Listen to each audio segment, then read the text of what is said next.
That morning, a crowd stood under the Eiffel Tower. But no one was ready for what they were about to see. A man climbed to the first platform, 57 meters above the ground. He wore a strange suit, something between a coat, wings, and a dream. His face was serious. Cameras were rolling.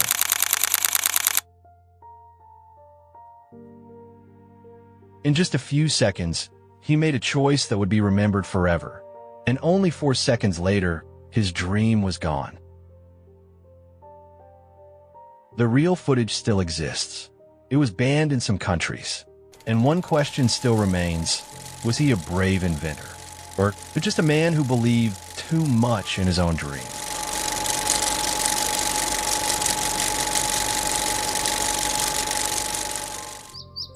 No one ever thought the name Franz Reichelt, a man who would one day fall from the Eiffel Tower, came from a quiet little town in Austria-Hungary.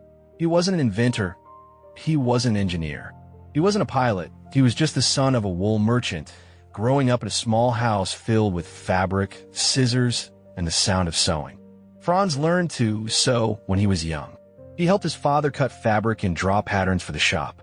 He didn't understand everything at first, but he liked the peaceful feeling of shaping something with his hands. He was never loud or rebellious. He preferred to sit near the window and watch the birds fly. There was something about the way they floated in the air that made him feel quiet and curious, as if the sky was calling to him. In his 20s, Franz made a bold decision. He moved to Paris. Nobody knows exactly why, but at that time, Paris was the heart of fashion and invention. It was a place for dreamers. And for a young tailor like Franz, Paris was the perfect place to chase a bigger life.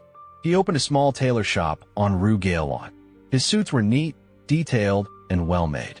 He earned a good reputation and started building a loyal group of customers. People saw him as successful. But inside, Franz was still looking up, still reading about flying machines, and still thinking about the sky. In those years, the world was falling in love with airplanes. The Wright brothers had already flown, and many new pilots were exploring the sky with strange, exciting machines. But along with those dreams came tragedy. Many pilots died. Engines failed. Storms hit. Planes crashed. What bothered Franz the most was that none of these pilots had any safety equipment. There were no parachutes, no escape systems. If the plane failed, they had no choice but to fall. Franz couldn't accept that. He started to wonder, what if the clothes people wore could help them survive a fall? What if a suit could turn into wings?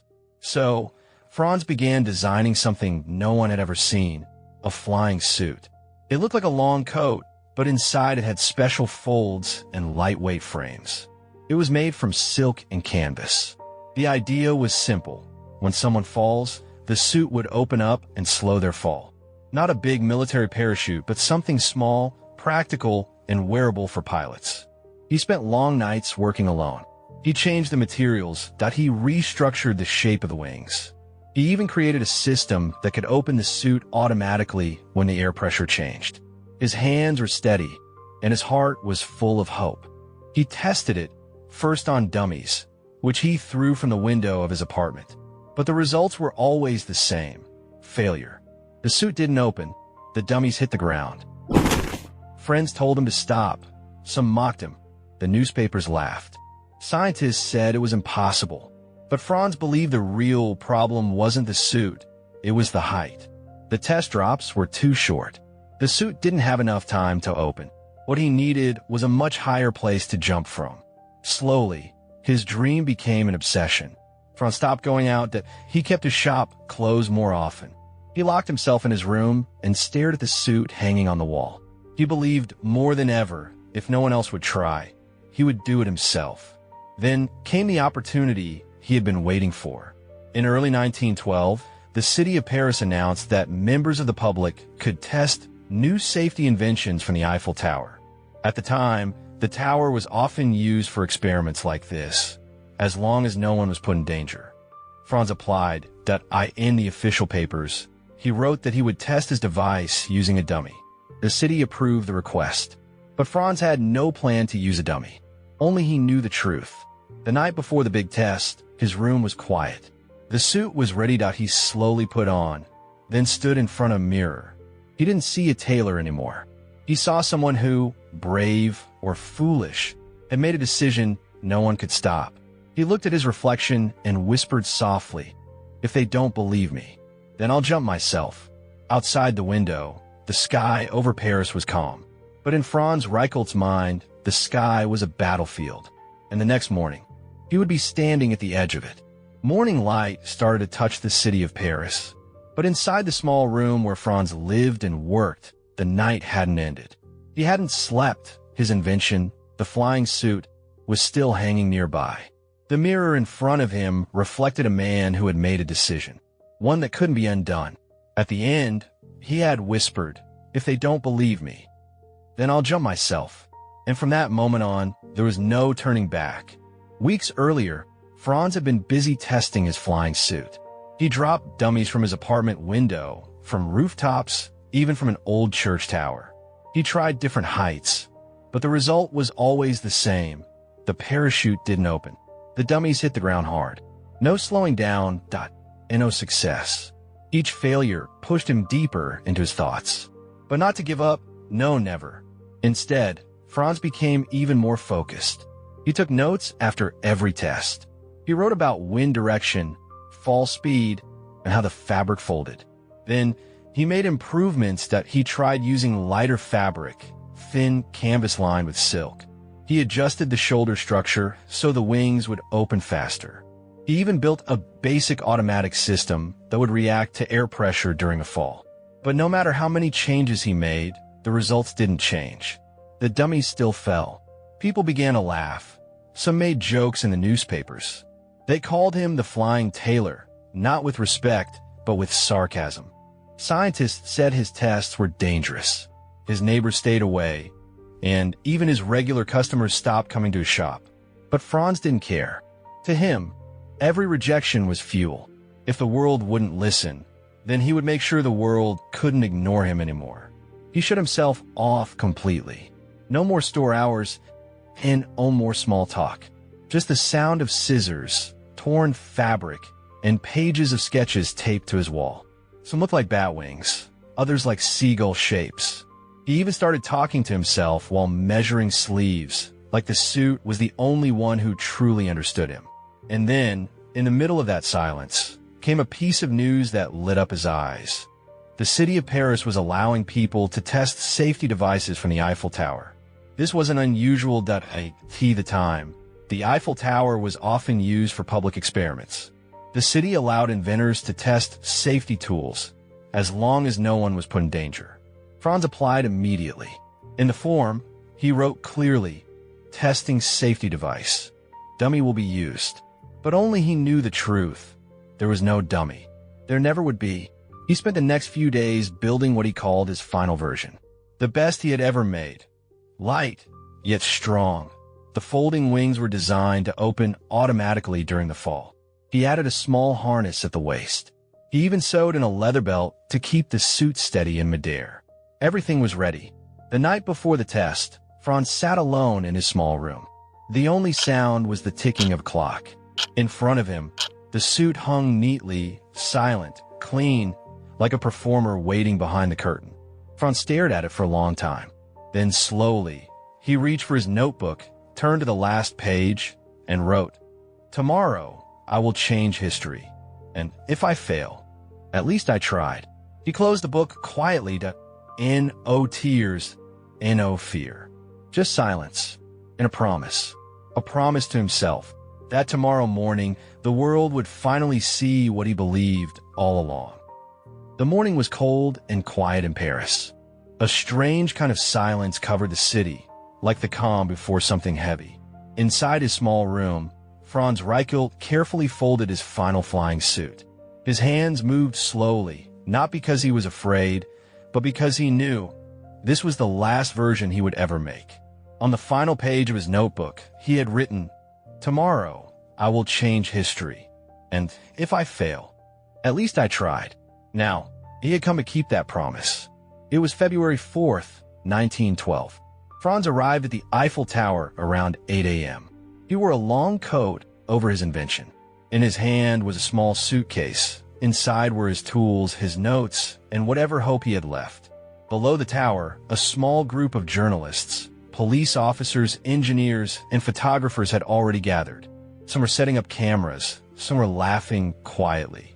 Everyone thought he would test the suit using a dummy. Franz greeted them politely, but said little. His face was calm, his steps steady. He walked past the crowd and climbed to the first platform, 57 meters high. The wind was sharp up there. The sky was gray cold. At the top, Franz took off his coat. And for the first time, everyone saw his invention, the full flying suit. It had wings folded along the arms and chest. A leather belt wrapped around his waist. The material was thick, but the design was clean and precise, like a pilot's uniform from another time. Photographers raised their cameras. The film crew began recording. One officer stepped closer and asked, "Sir, where's the dummy?" Franz looked at him. He gave a small smile and said nothing. That moment changed everything. People began to whisper, then shout. Some begged him to stop. Police officers tried to intervene. Engineers stepped forward, worried. But Franz lifted his hand, gently, calmly. He didn't yell, he didn't fight. He simply refused to stop. And then, he walked to the edge. The wind pulled at his suit. The cameras kept rolling. Some people turned away. Others held their breath. Franz took a deep breath. He looked up at the sky, gray and endless. Then he looked down. The ground seemed far, but it wasn't the height that mattered. What mattered was whether his wings would open. A final photo was taken. Franz Reichelt standing alone at the edge of the world. And then he jumped. His body dropped straight down. The wings didn't open.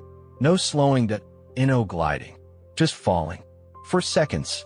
That's all it took. For seconds to turn a tailor into a tragic legend. For seconds from hope to impact. His body hit the frozen ground. His skull cracked. His bones shattered. Blood spread across the stones under the tower. And then silence. No one spoke. The police covered his body with a blanket. The camera stopped filming. The reporters lowered their gear. Some cried. Others just stood still in shock. One witness whispered, "It felt like watching a dream die before it ever had the chance to fly." Above them, the sky didn't change. It stayed gray, still, unmoved, as if the heavens refused to remember. But the camera had recorded it, and history would never forget. For seconds, that's all it took to turn a tailor into a legend. After Franz Reichelt's body hit the ground below the Eiffel Tower, the world went silent. No cheers, no applause, just stillness. A camera that stopped recording and a dream that ended without a sound. The next day, Paris newspapers printed headlines like, "The Flying Tailor Dies in Foolish Jump. Crazy Invention Ends in Tragedy." Most people laughed. They called him reckless. Some even said it was suicide. But not everyone could laugh. A few who saw the jump in person said they couldn't sleep that night. Not because of fear, but because they felt sad, a deep sadness. Franz didn't just fall. He believed in something, and the world watched him fall without ever truly knowing him. Franz Reichelt was never married. He had no children no family legacy. He lived alone in Paris, slowly becoming more distant from people as he worked on his flying suit. His life became about one thing only, proving that a person could survive falling from the sky.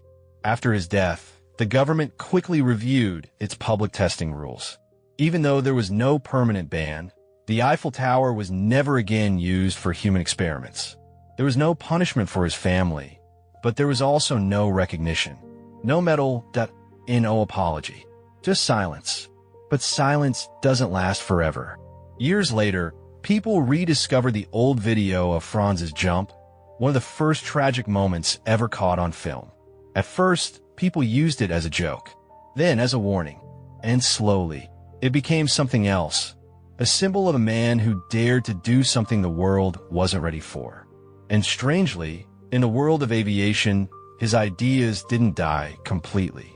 His suit failed that day, yes, but the basic ideas he used, like automatic wing expansion, personal parachutes, and safety harnesses, later appeared in real pilot survival gear. One aviation historian once said, if he had more time, or more height, maybe today we would call him a pioneer, not a failure. But history decides who gets remembered and who gets left behind. Franz Reichelt has no statue. His name isn't taught in schools. There's no museum for his invention. But one thing still exists: the footage. And every time someone watches it, when they see Franz take that final step, when the world stops for 4 silent seconds, they always ask, if I truly believed in something, would I be brave enough to jump for it? This story doesn't ask you to admire Franz Reichelt, but maybe it wants you to understand something. Sometimes, chasing a dream isn't about reaching the end. It's about how far you're willing to go when no one else believes. And if you enjoyed this story, please don't forget to like, share, and subscribe so we can bring more true and powerful stories like this to life. If you have a topic or person you want us to cover, feel free to comment below. We'd love to hear your ideas. Thank you so much for watching. See you in the next video.